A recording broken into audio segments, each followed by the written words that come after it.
Graça, paz e alegria. A porção de hoje recomendada para a leitura da Bíblia em um ano no plano sequencial é Mateus do capítulo 1 ao capítulo 3. Iniciamos o Novo Testamento.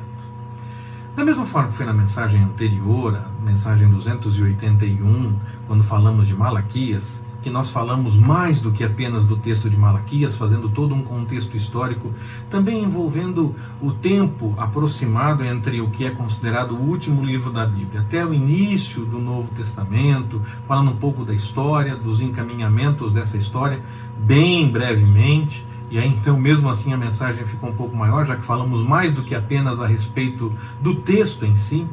Da mesma forma, para começar essa mensagem a respeito dos evangelhos, é importante ter alguns detalhes históricos, alguns detalhes da academia de estudo que são levantados a respeito dos textos dos evangelhos, para que possamos ter uma noção de história mesmo e de estudo, de como essas coisas são estudadas até mesmo na academia. Claro, tudo muito breve, são discussões que rendem semestres de estudos e que não tem como condensar e falar tão rapidamente numa mensagem como a nossa. Mas vale a pena sim levantar alguns pontos que são inclusive encontrados em livros de estudo, em livros de história, para que possamos situar essas coisas todas, além, claro, de falar a respeito do texto do Evangelho de Mateus, do capítulo 1 ao capítulo 3, que é o texto da leitura de hoje no plano sequencial. Agora, durante as mensagens a respeito dos evangelhos, muitos textos se repetem. Alguns são um pouco diferentes, outros até parecem bem diferentes, e alguns acreditam que apresentem contradição e essa coisa toda. Alguns apresentam mais detalhes, outros detalhes menos detalhes. Mas eles podem ser tanto o mesmo encontro, a mesma situação, que um contou mais, outro contou menos, como podem ser situações diferentes, que se repetiram de forma parecida, mas que foram encontros diferentes realmente, outras situações que aconteceram, como acontece na vida de qualquer pessoa. Às vezes algumas coisas podem até parecer muito parecidas com outras coisas que já aconteceram, mas são encontros diferentes, são momentos diferentes, são histórias diferentes. Então pode tanto ter essa coisa de cada um ter contado apenas uma parte e um vai aprimorando um pouco mais a informação do mesmo evento que aconteceu na vida de Jesus, como podem ser eventos diferentes e por isso então informações diferentes em cada um deles. Agora, mesmo que haja repetição, esses textos são muito importantes para que nós possamos ler e meditar a respeito do Evangelho, mesmo que seja a mesma situação, com alguns detalhes diferentes ou até mesmo os mesmos detalhes. A leitura realmente é importante para que possamos ter essas informações de forma clara no nosso entendimento. Nessas nossas mensagens, nós podemos tanto insistir em pontos que já falamos em outro momento, porque a história se repetiu, como podemos, em um momento, falar a respeito de um assunto e deixar outro meio que de lado naquela primeira mensagem, e aí numa próxima, quando um outro evangelho fala sobre o mesmo assunto, retomamos esse que ficou meio de lado e deixamos um pouco à parte o que já foi comentado antes, ou podemos sim falar mais de uma vez a respeito do mesmo assunto. Tudo vai depender de como o Senhor nos direcionar para estas mensagens que nós vamos encaminhar aqui para esse desafio de leitura da Bíblia. Mateus começa com uma genealogia, então aqui já começa o primeiro detalhe para se falar um pouco a respeito de história. Acredita-se que Marcos, o Evangelho de Marcos, teria sido o primeiro a ser escrito, porque ele parece já começar com a ação de Jesus no ministério. E aí entende-se que Marcos seria mais antigo, a ponto de ter mais proximidade histórica com os eventos e menos necessidade de situá-lo historicamente, pois muitos ainda estavam vivos e viram os acontecimentos. Então ele precisava apenas registrar os acontecimentos e muita gente poderia confirmar que aquilo tudo aconteceu.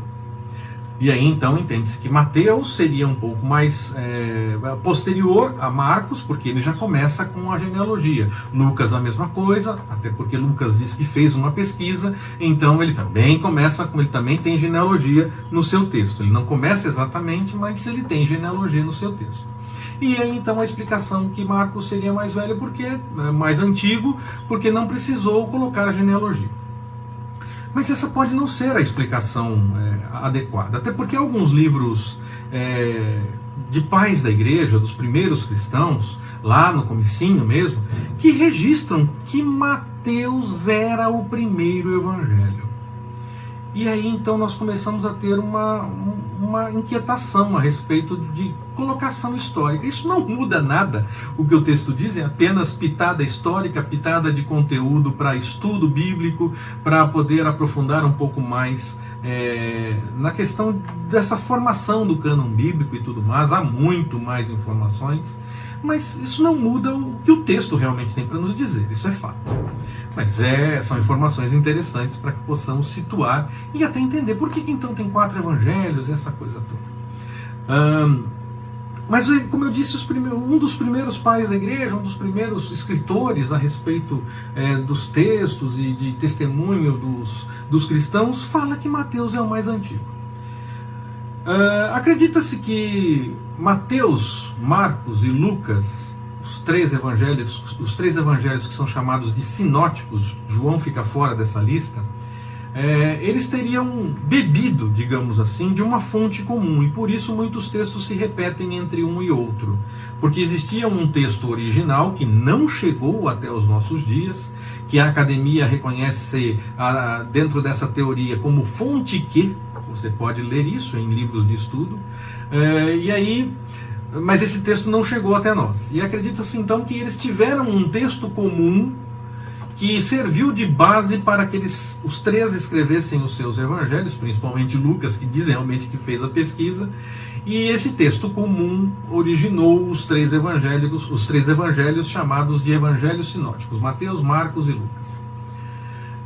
Essa é uma possibilidade, essa é uma teoria.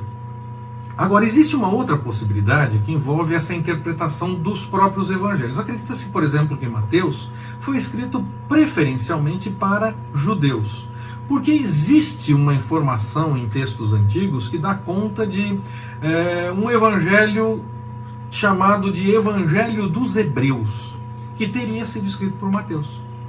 Então se acredita que Mateus, que chegou até nós, seria o Evangelho dos Hebreus, e ele teria preferência por anunciar aos judeus, tanto por conta de informações dentro do próprio livro, as explicações das profecias, mostrando que realmente Jesus confirmava tudo aquilo que a história apresentava a respeito dele, as profecias apresentavam a respeito dele, anunciando então preferencialmente, não só mas preferencialmente para os judeus, que tinham tudo aquilo muito claro, a lei, os profetas, os salmos, tinha tudo muito claro. E então fazia a interpretação, fazendo o link, fazendo a ligação da interpretação com Jesus. Mas existe uma possibilidade, essa não tão forte ainda no meio acadêmico, mas já começa a ser discutida. Eu acompanhei em um curso que fiz, que essa fonte que não chegou até nós, não temos acesso a ela, é apenas uma teoria, que seria um texto que Mateus, Marcos e Lucas tiveram acesso para escrever os seus textos, e aí por isso são textos parecidos, e aí Marcos seria o mais antigo e teria também ajudado a Mateus e Lucas principalmente para fazerem os seus textos.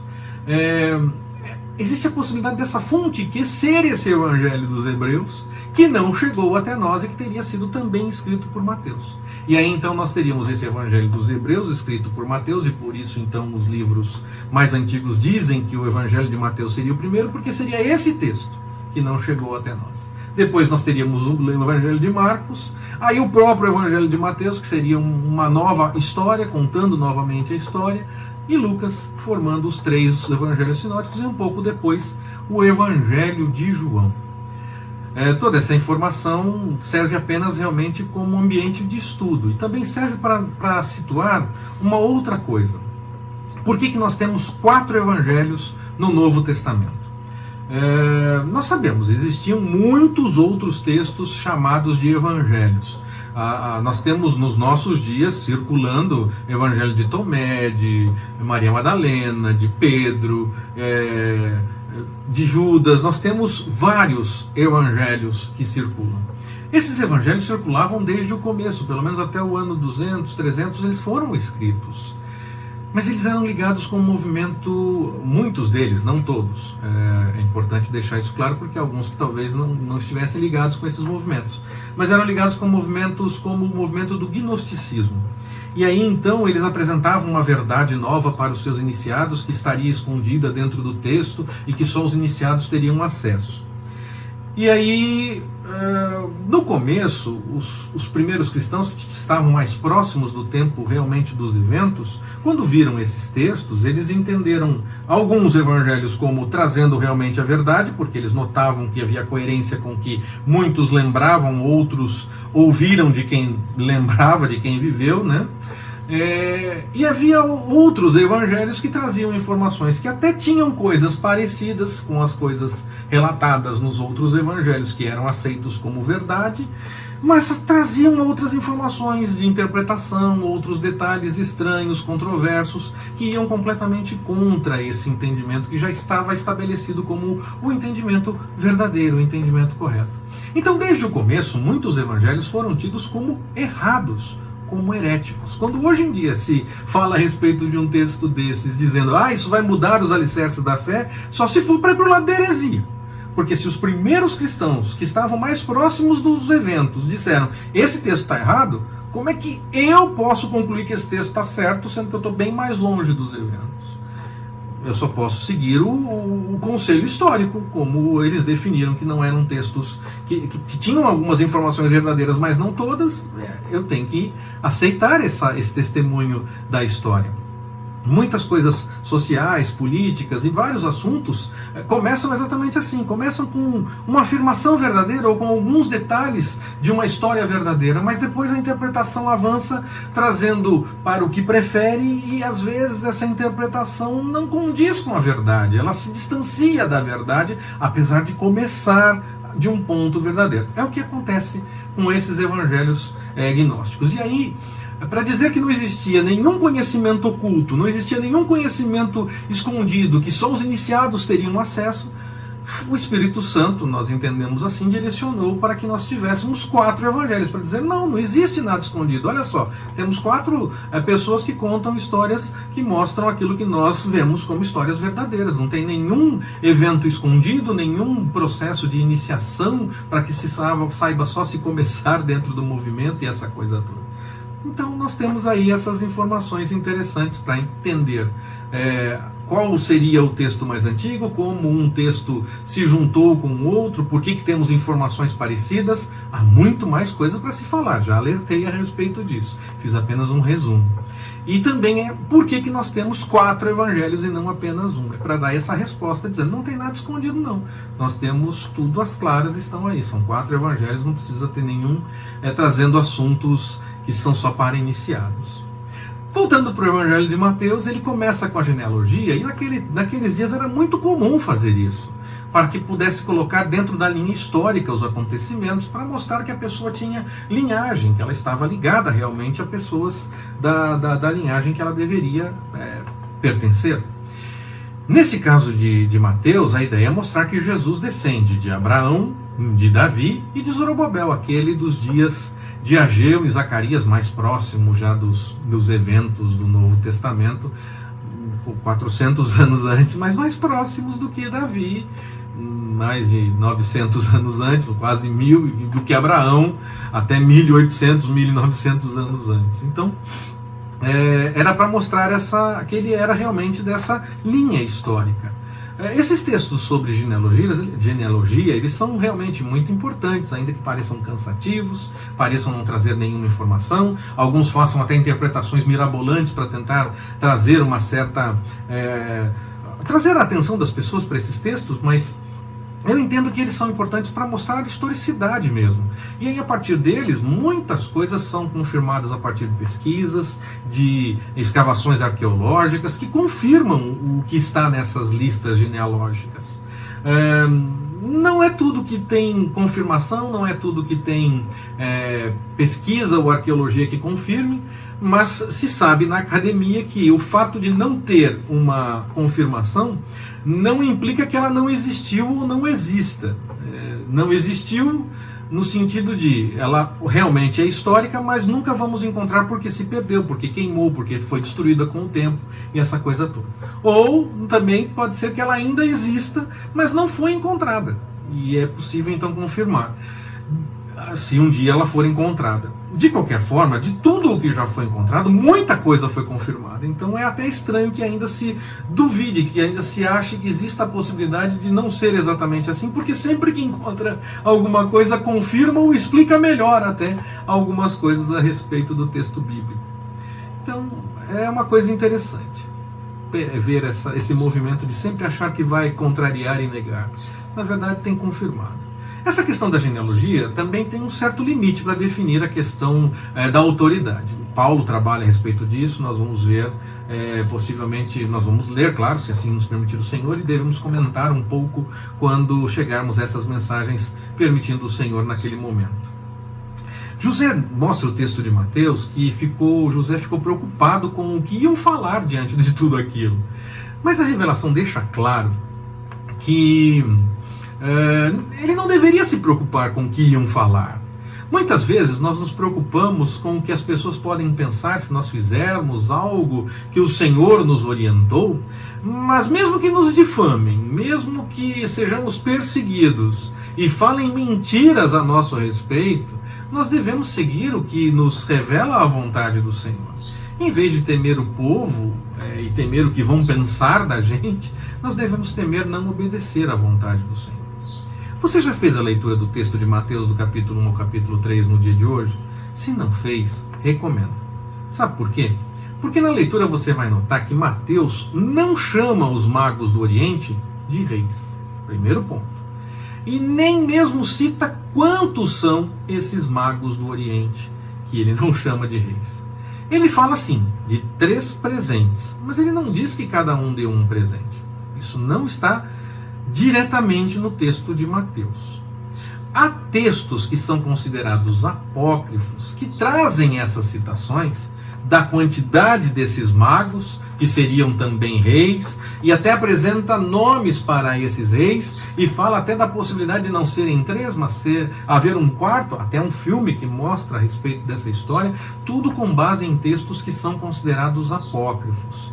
Então fala-se de 3, de um possível quarto que teoricamente não chegou e teve outras tarefas que ele desempenhou, como o livro faz, há um filme do quarto sábio, o quarto mago, que fala um pouco a respeito disso. E todos eles teriam nomes, inclusive, e tudo mais, mas tudo com base em textos considerados apócrifos. O Evangelho de Mateus não diz quantos são, diz que são 3 presentes, mas não diz quantos seriam, não chama eles de reis e não diz os nomes deles em nenhum momento. Então nós temos que tomar cuidado com essas informações que vêm de livros considerados apócrifos. Por quê? Porque alguns eram considerados bons livros para auxiliar na devocional, para auxiliar no entendimento histórico, para colaborar para o entendimento das coisas, como livros devocionais que nós temos nas nossas estantes. E outros eram considerados heréticos desde o começo, já falei a respeito disso.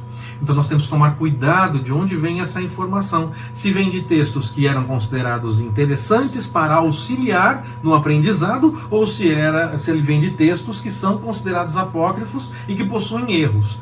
Se vem de um texto considerado apócrifo que possui erro, nós temos que tomar um cuidado muito grande, porque algumas informações serão verdadeiras e serão confirmadas pelos textos oficiais, mas outras não serão confirmadas, como livros devocionais de nosso tempo. Alguns são muito bons e colaboram com o entendimento, e outros possuem uma teoria que começa num ponto verdadeiro, mas termina num ponto em que faz as pessoas acharem que está tudo errado.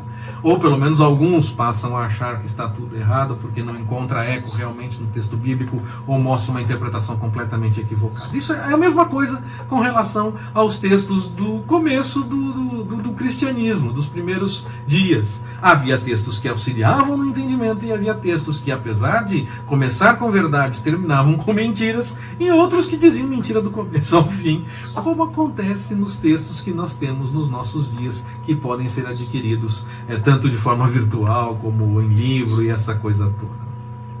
Então nós temos que tomar cuidado com isso. Nós não podemos assumir ter informações que já foram tidas como erradas desde o começo. Nós temos que saber que texto apócrifo é esse, se ele tinha reconhecimento como um texto bom, ou se só não fazia parte do cânon bíblico, mas ele era aconselhado, ou se ele desde o começo era tido como errado. Nós temos que tomar cuidado com essas informações que vão além do que o texto realmente diz.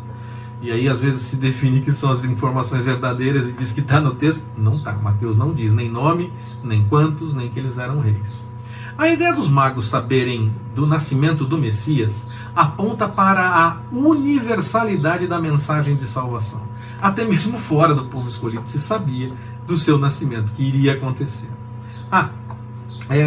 E o texto de Mateus também fala que eles encontraram Jesus na casa. Não diz que encontraram Jesus na manjedoura. A confusão aqui pode ser por conta do anúncio que nós encontramos no Evangelho de Lucas, feito aos pastores, e esses sim encontraram Jesus na manjedoura pelo texto de Lucas. Mas essa visita dos magos, ela pode ter sido alguns dias depois, até mais de alguns dias depois, até porque nós podemos deduzir isso por conta da interação deles com Herodes. Herodes pede que eles voltem e digam onde encontraram, e eles são orientados a não voltar, inspirados divinamente para não voltar, e eles não voltam, e Herodes então descobre que eles não vão voltar, mas para ele descobrir que eles não iam voltar passou um tempo, e aí por isso ele manda matar as crianças de 2 anos para baixo. É aí que a gente encontra então esse tempo. Será que ele esperou quase 2 anos para ter certeza que os magos não iam voltar? Talvez não, talvez tenha esperado menos tempo, mas ele calculou alguma coisa entre, chegando perto de 2 anos, abaixo de 2 anos, mas mais próximo disso, entre o nascimento e o momento em que ele deu o anúncio para matar aquelas crianças. Talvez ele tenha ido muito além no tempo, pode até ser, mas ele estimou diante dos tempos passados que teria essa possibilidade de tempo. Então nós estamos falando aí de algo próximo de 2 anos entre os magos e Herodes dizer para matar as crianças. Essa preocupação de Herodes, isso não quer dizer que os magos demoraram 2 anos, nós estamos falando de um tempo em que eles falaram com Herodes, encontraram Jesus, não voltaram, Herodes descobriu e entendeu que eles não iam voltar, e aí então deu a ordem para matar aquelas crianças. A preocupação de Herodes está em perder o seu poder político. E Deus age na história. Claramente Deus está agindo na história. Mateus, ele nos revela tanto a ação de Herodes contra os pequeninos, como também nos revela a ida para o Egito para escapar dessa ação de Herodes. Revela também a volta da família de Jesus depois da morte de Herodes. Fala do estabelecimento da família em Nazaré. E fala também a respeito da pregação de João o Batista. E tudo isso para mostrar a confirmação das profecias, confirmando que Jesus estava ligado e era a revelação daquilo que foi profetizado antes, que estava na lei, nos salmos, nos profetas, e que os judeus então tinham conhecimento. Mostrando que era Deus agindo na história para confirmar o que havia sido profetizado e anunciado no passado. E Jesus, ele vem para cumprir o plano do Pai. Que o Senhor nos abençoe. Forte abraço, até mais, permitindo o Senhor.